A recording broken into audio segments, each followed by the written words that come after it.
বলো। কুয়ার পাড়া হ্যাঁ বলো।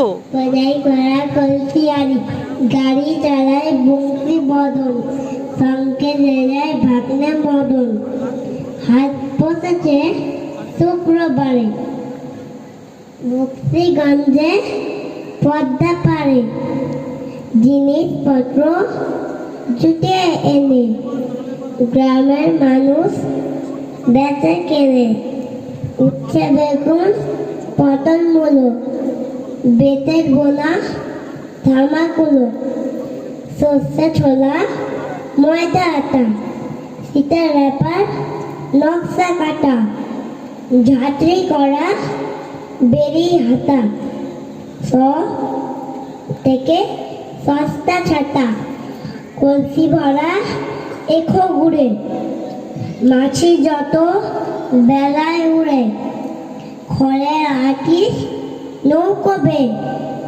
আল্লো ঘাটে চাষির মেয়ে অন্ধকানায় পথের পরে গান শুনিয়ে ভিক্ষে করে পাড়ার ছেলে সানের ঘাটে জল ছিটিয়ে সাঁতার কাটে। নমস্কার।